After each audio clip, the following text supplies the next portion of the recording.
Hey YouTube world, Harvest is Plenty. Thanks for stopping by to check out the video. Please don't forget to hit the thumbs up or like button for me.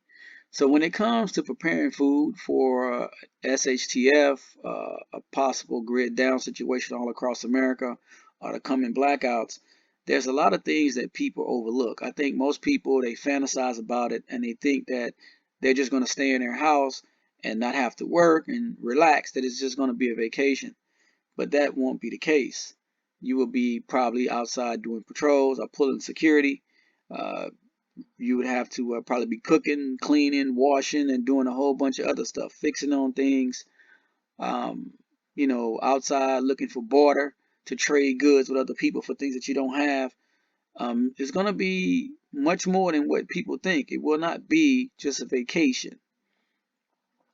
But what I want to share with you guys is the mental toll, the physical toll, the psychological toll that happens on human beings when there's not enough food to go around. When you're lacking not only just food, but proper vitamins and nutrients for the body to keep it healthy, to keep it energized, to keep it strong, to keep it free from sickness, disease, and all those other things that could possibly set in. People will become tired and lethargic when there's not enough food to go around. I want to share with you this controlled experiment. Realize I said it was controlled. They had food. They were in a nice, safe environment. They had doctors around. And yet still, the toll and the effects of malnutrition or food deficiency, the toll that it took on the human body was devastating and eye-opening for a lot of the participants, and as it will be for you. So as you're preparing your pantry, and you're storing food, think about all the proper things that you would need. Not just food, but think about vitamins that you probably need to also start storing as well. And I'll do another video on water and show you what happens when there's not enough drinking water and the effects it has on the body as well. But enjoy the video, leave a comment, like the video, or whatever case may be. Share the video with your family and your friends. It will not all be about guns when the grid goes down. If you don't have the proper food, you will not be able to be energetic enough, focused enough mentally to even engage in a firefight. So think about those things. Enjoy the video. Until my next one, may God continue to bless you and your family.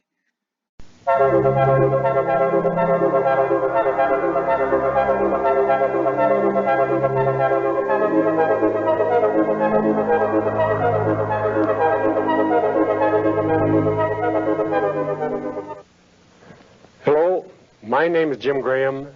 I'd like to tell you about an experience that I had during World War II as a guinea pig in an experiment in semi-starvation. During the war, there was a lot of concern for the people in Europe who were starving, not just those in prison camps and concentration camps, but also the general population who were suffering from food shortages. In making plans for relief activities after the war, there were a lot of questions that needed answers.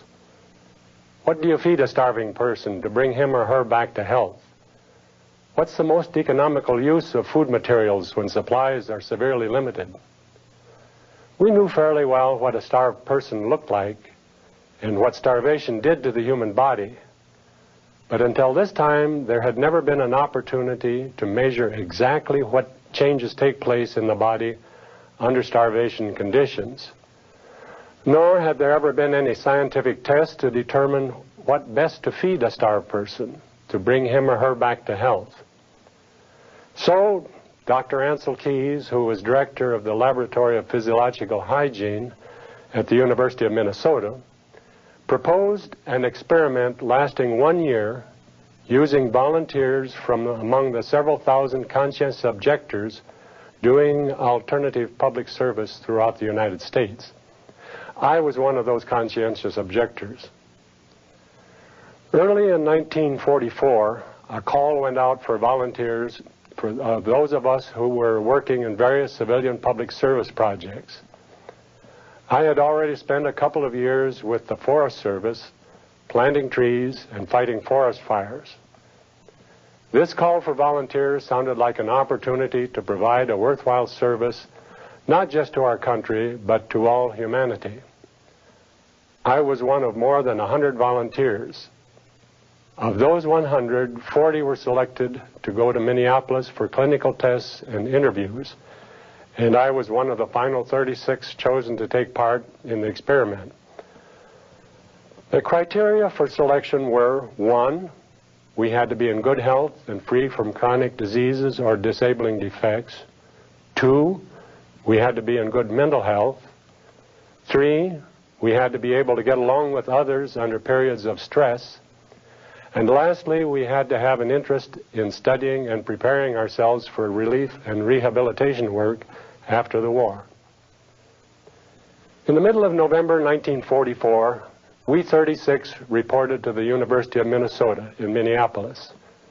We were shown to our quarters where we were to live for the next year, located under one wing of the university stadium.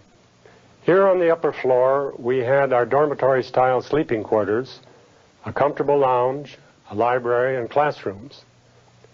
On the ground floor, the Laboratory of Physiological Hygiene had all of its equipment, testing rooms, treadmills, chemical analysis labs, and so forth. Our meals were taken at a cafeteria of one of the residence halls a little over a mile away. The experiment itself was divided into 3 parts. First, 12 weeks of normal diet, then 24 weeks of semi-starvation, and ending with 12 weeks of rehabilitation, a total of 48 weeks, just 4 weeks short of a full year. During the first 3 months of the control period, the standardization period, we were all on the same diet, but with different amounts according to the individual body requirements. The amounts were carefully measured to determine how much each of us normally needed.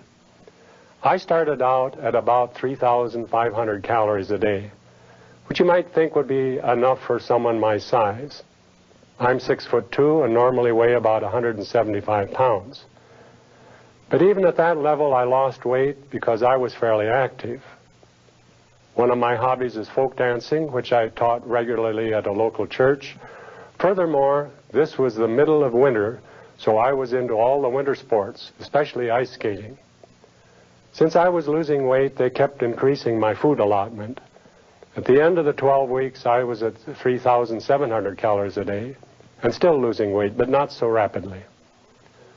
All this time, we were expected to participate in our normal activities, sports activities, social activities, and we were expected to do 15 hours of assigned work in the laundry or maintenance work, clerical work, or in the chemical lab. We were expected to carry on an educational program, studying, preparing ourselves for relief and rehabilitation work after the war, and this included taking some courses at the university, as well as special classes that were given in the laboratory. At the end of the control period, after being on the same diet for 3 months, we were put through 2 weeks of tests and measurements. These were the same tests that would be repeated at intervals throughout the experiment. They measured everything you could imagine. They measured height, weight, chest size, stomach size, blood volume, and specific gravity. You get specific gravity by weighing underwater in the swimming pool. They measured eyesight, hand-eye coordination, bone density, lung capacity, and capacity for work. They took blood samples, urine samples, stool samples, sperm samples, and bone marrow samples. They did electrocardiograms and skin biopsies and measured our basal metabolism. They observed the functioning of the stomach by feeding us a bowl of oatmeal laced with barium sulfate, and then following its progress by X-ray and fluoroscope. They measured the tendency towards fainting using a tilt table. They measured movement during sleep. In addition to all these physiological tests, we were given various psychological tests. And I should point out that throughout the experiment, we had weekly meetings with a psychologist, and each of us kept a diary. After going through all the tests and determining our normal measurements and normal body functions, on February 12, 1945, we began our 24 weeks of semi-starvation. Only 2 meals a day from now on. and only 3 daily menus. Number 1 on Monday, number 2 on Tuesday, number 3 on Wednesday, and start over again with number 1 on Thursday, and so forth. The diet was designed to represent as nearly as possible the food found in Central European countries during famine.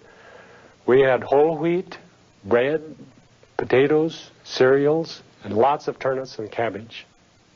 Only token amounts of meats and dairy products. The average daily intake was 1,570 calories, and that included about 50 grams of protein and 30 grams of fat. The 1,570 calories was an average. Some of us had less, some had more. We were expected to lose about 1/4 of our body weight during the next 6 months. Each of us was assigned a weight loss goal and given a graph showing the rate at which we were expected to lose weight. We were expected to lose weight fairly rapidly at first, and then it would level off towards the ends of 6 months. Each morning we were weighed, and if we were losing weight too fast, we'd be assigned extra bread and potatoes. Or if we were not losing weight fast enough, our allotment of bread and potatoes was reduced. At the beginning, this was a rather interesting experience. We were losing weight, of course, but for the first few weeks, we still had quite a bit of energy. We were expected to continue all activities as before, to the extent that we could. We had to walk a minimum of 22 miles per week, plus a half hour on the treadmill each week. We had to spend 15 hours a week on our assigned jobs at the lab, and of course, keep up our classes. It wasn't long, however, before we began losing our will to do anything that required energy. The days began to drag out, each day getting longer and longer, and there seemed to be no end of starvation in sight. 6 months seemed like forever. Each morning we would get up, step on the scales, and check our weight against the chart of expected weight loss to see if maybe we might be entitled to some extra bread and potatoes. I'd look in the mirror and see that my eyes looked hollow, my cheeks were only a thin covering for the bones in my face, and my hair was getting thinner. If I tried to smile, it was just a grimace. I didn't feel like smiling in the first place, and I never laughed. My muscles were almost gone, my bones protruded, and sitting on a hard chair was uncomfortable, even for a few minutes. Most of us carried around pillows to sit on. I couldn't walk up a flight of stairs without stopping to rest once or twice on the way up. I felt like an old man, and probably looked like one, since I made no effort to stand up straight. I thought about food all the time. I started collecting cookbooks, you know, the kind with beautiful color pictures of delicious-looking dishes. I felt cold all the time, even though it was the middle of summer. Nothing felt better than to find a nice warm spot in the sunshine and do nothing but lie there and soak up the heat of the sun. Luckily, we had been able to do our ice skating when we felt strong, and the worst of the starvation was in the middle of summer. Most of us suffered from edema, the collecting of liquid in the body, some more than others. I always woke up in the morning with my face puffy on the side I was lying on. Sometimes my ankles and knees were puffy, but my edema was not as bad as that of several others whose flesh bulged over their shoes by the end of the day.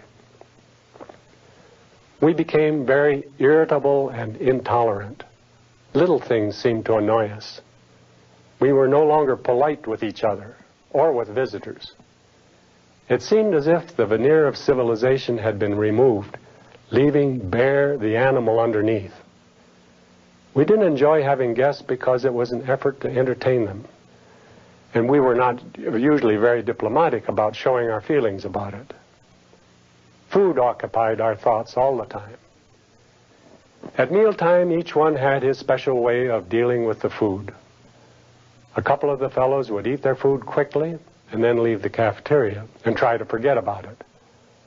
Most of the rest of us dawdled over our food. Some would mix their food all together. Others would savor each bite of each item on the plate. We'd been told before the experiment that the food might become monotonous, since there were only 3 menus. But it was far from monotonous. It was food, and any food tasted good. To this day, I find one of the tastiest foods is a simple boiled potato. It's delicious. Any food looked good. Even the dirty crusts of bread in the street looked appetizing. And we envied the fat pigeons picking at them. Wasting food was a crime. We felt the waste of food in restaurants was intolerable. About 2 months into the semi-starvation period, one of the participants broke down. He was coming back from a walk downtown. One of our measured routes for our required 22 miles per week was downtown Minneapolis and back. On the way back one day, he lost his self-control, stopped at an ice cream shop for a dish of ice cream. Once he'd started, he couldn't stop. He went on an eating binge. A little further down the street, he stopped again for an ice cream sundae. And then after that, it was a series of sundaes and malted milks before returning to the lab to report that he had broken the diet and would have to be removed from the program. The next day, we established a buddy system. From that time onward, we never left the lab except in the company of another participant or a member of the staff. Those who were working in the kitchen asked to be assigned to other jobs. One of the first effects of semi-starvation was the loss of interest in women. A couple of the fellows continued to date longer than the rest of us, but we found out afterwards they were having a sort of competition to see who could last the longest. They weren't really interested in the girls.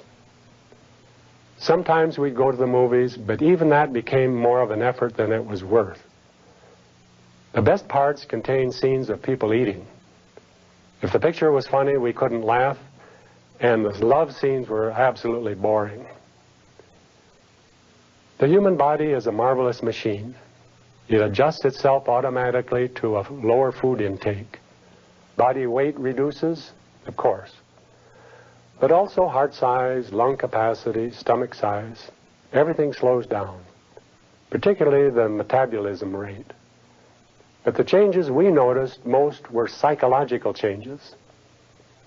Tests showed that our mental ability did not change significantly. We still had the ability to solve mental problems, but our will to make the effort to solve intellectual problems was very low. About halfway through the semi-starvation period, we were given a relief dinner.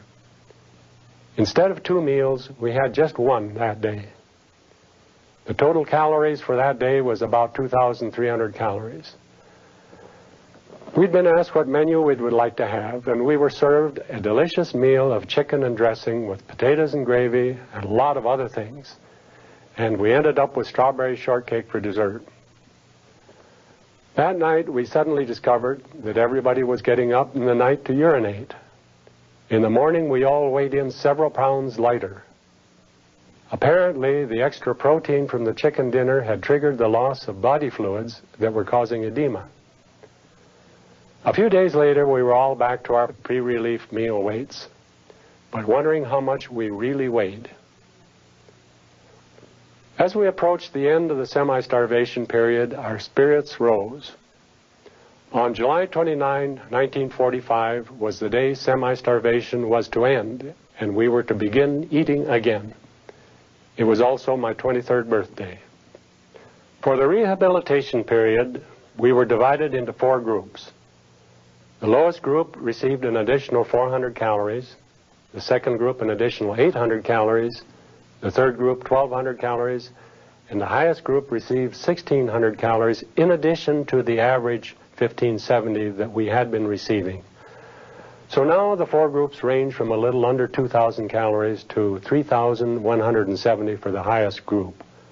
To find out the importance of proteins and vitamins in the rehabilitation of persons who have starved, our groups were further subdivided so that some received a protein supplement and some did not.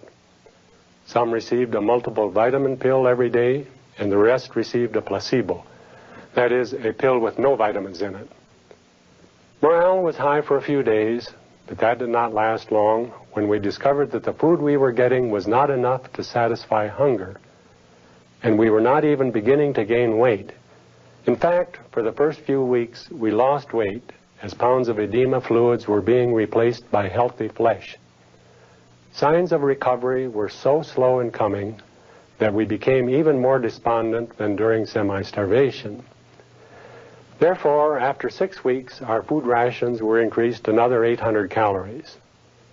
Now the 4 groups averaged 2,700, 3,170, 3,570, and 3,970 calories per day.